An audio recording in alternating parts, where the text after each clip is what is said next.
Alright, Honda Click version 2. Ayan, no? Sila sir, no? Pumunta rito sa shop. Nagpa-install po sa atin ng all-in package number 9, no? Which is Yamaha 2 alarm, MDL, PIA horn, combo lights, horn passing, horn switching. Ayan. Bali, dito, pagka naisalpak na po yan dito, keyless na po yung motor, sir. Pwede na po natin ma-start dito kahit walang susi. Start. Yun, no? Okay. Ayan. Ang maganda pa rito mga sir, stock switch, mayroon na pong hazard. Ayun, no? Okay. Kumbaga, all-in na po, nandito na lahat, no? Ayan.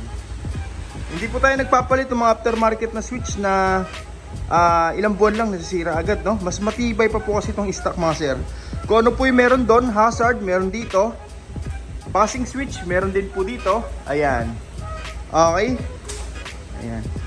Hindi po tayo naglalagay ng mga aftermarket na switch mga sir kasi ito, yung plastic nito kahit tumagal, no, hindi po namumuti, unlike po dun sa mga aftermarket na switch na namumuti over time, no. Tapos pag nababasa, nagloloko na, no. Dito, lahat po ng mga spring yan, galvanized po, no, from Honda po yan. Kaya hindi kinakalawang, kaya hindi nagloloko. Iyan, no.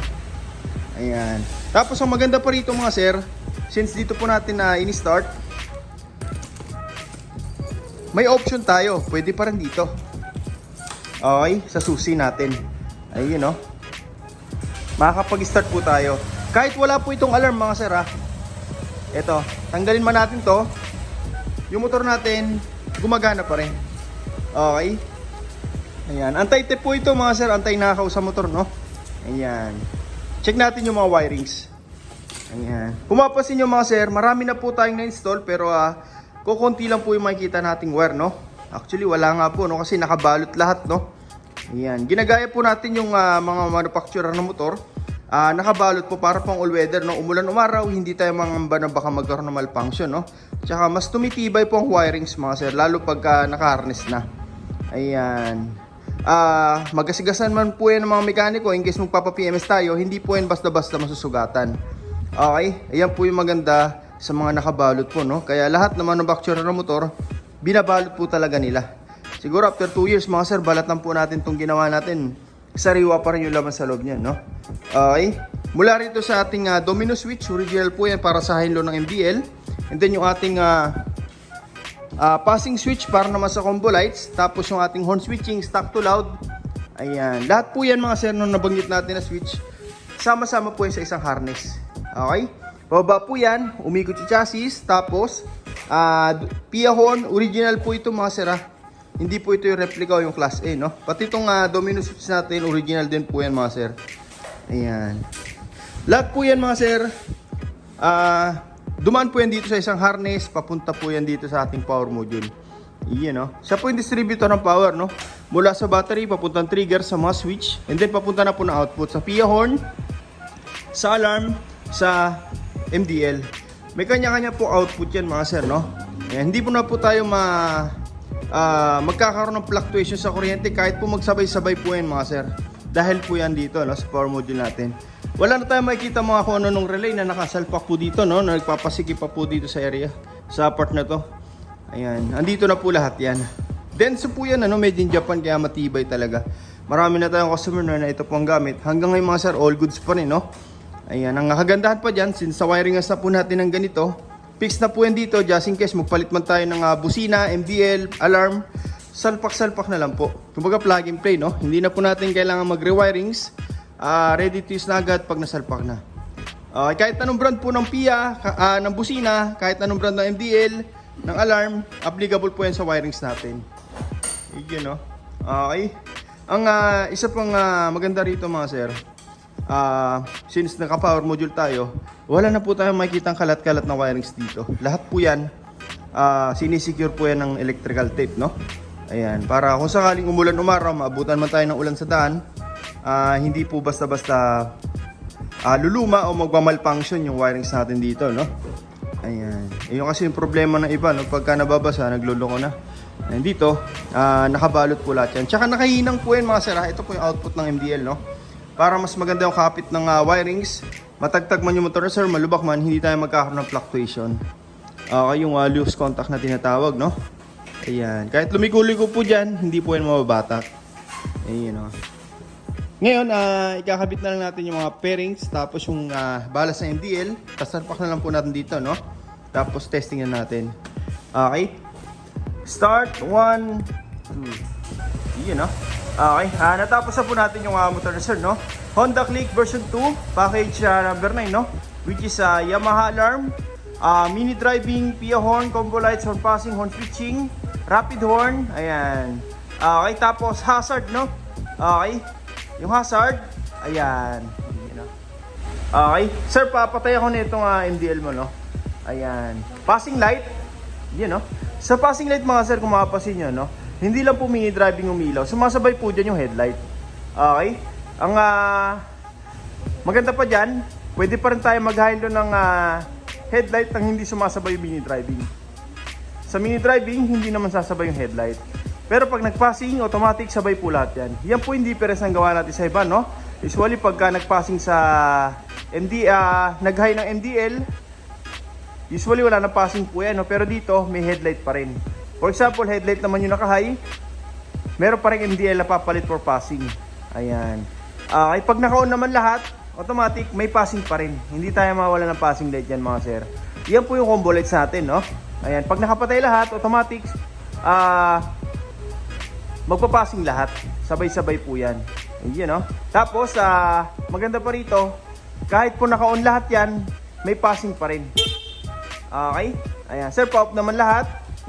Tapos passing. Ayan. Busina, stock horn. Sa stock horn, kung mapasin nyo, wala pong umilaw, mga sir, no? Para in case magpaparistro tayo, wala po tayong magiging violation. Okay? Sir, pa-activate naman ang loud horn. Sa loud horn, doon na po ilaw yung MDL plus headlight. Sa pa nga, sir. Ayan. Tapos may option po tayo, no? Pwedeng ordinary loud horn lang. Pwede ring rapid horn. Long press lang po natin yung horn switch. Yung busina natin, magsusunod-sunod na po yan. Sir, pa-on ng MDL. Pa-high ng headlight. Check natin kung may horn passing pa rin, no? Meron pa rin po yan. Rapid horn. Pa-off naman lahat. Tapos passing, busina, sabay po ulit yan. Okay? Off natin dito sa remote. Iyon, no? Okay, tapos pwede pa nating isusi pa rin, no? Yung original key natin, pwede pa rin po nating gamitin yan. Tapos start, ayan. Okay? Check natin yung mga switch, no? Bali, dito mga sir, stock switch pa rin po yung ginamit natin. Pero, may hazard na po yan. Okay, ayan po, no? Hindi po tayo naglalagay ng mga aftermarket na switch, no, na madaling masira over time. Ito, mas matibay pa po ito, mga sir. Stock switch. Kung ano po yung meron sa mga tie switch, OEM, na katulad ng hazard, meron po dito. Ayan, no? Okay, pwede pa rin tayo mag-signal light, kanan, kaliwa. Normal po yan. Kung gusto natin ng hazard, mabilisan lang pong kaliwa, kanan. Okay, napakasimple lang po, mga sir. Unlike po dun sa ibang switch na pagka nag-hazard na hindi na po makakapag-signal light. Dito, pwede nating pagsabayin yung signal light at the same time hazard. Okay? Tapos passing, ayun, no? Sa passing light po, mga sir, MDL plus headlight po yan. Ayan. Tapos, MDL high and low. Ayun, no? Kung mapapansin yung serye natin, mga sir, no? Maliwanag na maliwanag, pero MDL, lutang na po yung ilaw. Litaw na litaw, no? Ayan po yung high lumen sa atin na mini driving. Dahil pa po yan yung mga 60 to 80 watts na MDL, no? Okay, subok na po natin yan. Passing light, ito po yan. Okay, stock horn, loud horn, yun, no? Rapid horn. Okay, ayan. Kung kanina, mga sir, dito tayo nag-start. Ngayon, try naman natin itong Yamaha anti-theft, no? Na alarm natin. Okay, start. 1, 2. Yun, no? Okay, wala pong check engine yan. Paano nag-start pa rin po tayo dito sa susi, no? Okay. Bali, dalawang remote po yan, mga sir. Isang main, isang duplicate, no? Pares lang po sila ng function, mga sir. Kahit ano po yung dali natin dito. Kahit iwan natin yung isa sa bahay natin, okay lang po, no? O kahit wala po tayong dala, mga sir. Makapag-start pa rin po tayo gamit yung susi. Okay. Ayan. Kumbaga, nag-additional tayo ng safety device para sa motor ni sir. Hindi po basta-basta manakaw. Okay, lalo sa parking, no? Auto start, 1, 2. Ayan. Unlock para mamatay. Tapos lock. Ito po yung maganda sa alarm natin mga sir. Once na malak na po natin yan, pag natapik po yan o may gumalaw sa parking lot, automatic, mag-hazard, tutunog. Isa pang galaw, yun o. Okay? Unlock para mamatay. Okay? Yan po yung maganda sa alarm natin mga sir. Hindi na po basta-basta matatambay na kung sino-sino tong motor natin o lalo sa parking lot. Okay? Ayan. Tapos, ang maganda pa rito, once na malak na po natin yan, just in case maiwan natin tong pinakasusi, once na may mag-attempt pa lang na magnakaw niyan mga sir, hindi po nila magagamit yan. Mag-a-alarm agad. Okay? Para magamit, unlock natin, long press, tapos start, pwede na po magamit yan. Okay? For example naman mga sir, no, yung motor natin, hindi natin inaasahan, bigla pong hinablot sa atin, no, ng mga kawatan. Okay, bigay na po natin yung susi mga sir para hindi po tayo mapano, no? Tapos, mahalaga, nandito po sa atin to. Pag nakalayo na po sila, pindutin lang po natin itong lock button. Automatic po yan, shutdown yung motor natin, hindi na po gagana kahit may susi. Okay. Unlock. Yun. Okay, ganun lang po simple mga sir, no? Malit lang na bagay pero napakalaking tulong po sa atin. Ayan. By the way mga sir, pwede po nating i-silent to, no? Kung gusto natin nakalak yung motor ng walang maingay, walang alarm, pwede po yan. Pindutin naman po natin itong lock button 5 times. 1, 2, 3, 4, 5. Yung motor natin, activated na po yung silent mode. Okay? For example, may gumalaw, no? Ayan. Natapik yung motor natin. Itong pinaka-remote lang po yung mag-alarm. Yung motor natin, tahimik po yan. Kahit po naiwan yung susi, kahit anong gawin nila dyan, hindi po nila magagamit yan. Okay? Ganun lang po simple mga sir. Ayun, no? Unlock. Tapos, pwede na po nating may start. Okay? By the way mga sir, yung pinaka side stand po nito, yung kill switch, gumagana pa rin po yan. Hindi po natin inaalis to, no? Kasi safety po yan ng mga scooter. Yan. Yun lamang po, no? Sa mga gusto pong magpagawa, punta lang po kayo dito sa shop. First come, first serve po tayo. Maraming salamat po.